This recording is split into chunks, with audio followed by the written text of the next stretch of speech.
ఎన్ని సంవత్సరాలకు తెలిసింది ఈయన మంచోడు కాదు, మనకు 6 సెట్ అవ్వదని? 6 నెలల నుండి నన్ను కొట్టడం ఇట్లా స్టార్ట్ చేసింది సార్. ఆ, అంటే వాళ్ళకు ఇంతకు ముందే వాళ్ళ వదినకి ఆయనకి సంబంధం ఉండేది. ఉమ్, మా అమ్మ వాళ్ళకి తెలియదు. ఉమ్. నాకు 12 సంవత్సరాలకు మ్యారేజ్ చేసారు. అయ్యయ్యో. తెలియదు అసలు. అసలు మ్యారేజ్ అంటే ఏంటిది అనే తెలియని వయసులో నాకు మ్యారేజ్ చేసారు.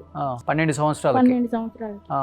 పిల్లలు నాకు 6 నెలలకు మ్యారేజ్ కాగానే మా బాబు కడుపులో పడ్డాడు. చూడండి 13 సంవత్సరాలకే 13 బాబుని సంవత్సరాల కన్నారు నుండి మీరు. బాబు. సంవత్సరాలకి నాకు 2 బాబులు. 16 సంవత్సరాల వరకు 2 పిల్లలు అయిపోయారు. ఆపరేషన్ కూడా అయిపోయింది. ఆ, చూడండి సార్. నా ఇష్ట పూర్తిగా చేసుకున్నా. ఎందుకంటే మా ఆయన పరిస్థితి ఎట్లుంటుందో నాకు తెలుసు కాబట్టి నేను ఇష్టంగా చేసుకున్నా ఆపరేషన్. అసలు ఏం చేసినా మాకు ఇవ్వడు. ఉమ్, మేము ఉన్నా ఏం లేదు, చచ్చిపోయినా ఏం లేదన్నట్టుగానే ఉంటాడు. ఉమ్. ఒక పండుగ వచ్చిందని మా గురించి వదిలేయండి, పిల్లల గురించి అయినా ఉండాలి కదండి. అసలు ఏది పట్టించుకోడు మా గురించి. అందరికి భార్య ఎల్లగొట్టింది, పిల్లలు ఎల్లగొట్టిరని చెప్తాడు. అసలు మా దగ్గర ఉండడు ఆయన. ఇప్పుడు మేమేమన్నా గవర్నమెంట్ దాంట్లో ఏదైనా అడుగుదామంటే డెత్ సర్టిఫికేట్ తీసుకురమ్మన్నారు. పింఛన్ కోసం ఉన్నప్పుడు చనిపోయినట్టుగా ఎట్లా లేదంటే డైవర్స్ తీసుకుంటారు? అంటారు. వాడు కానీ డైవర్స్ డైవర్స్ అన్నాడు.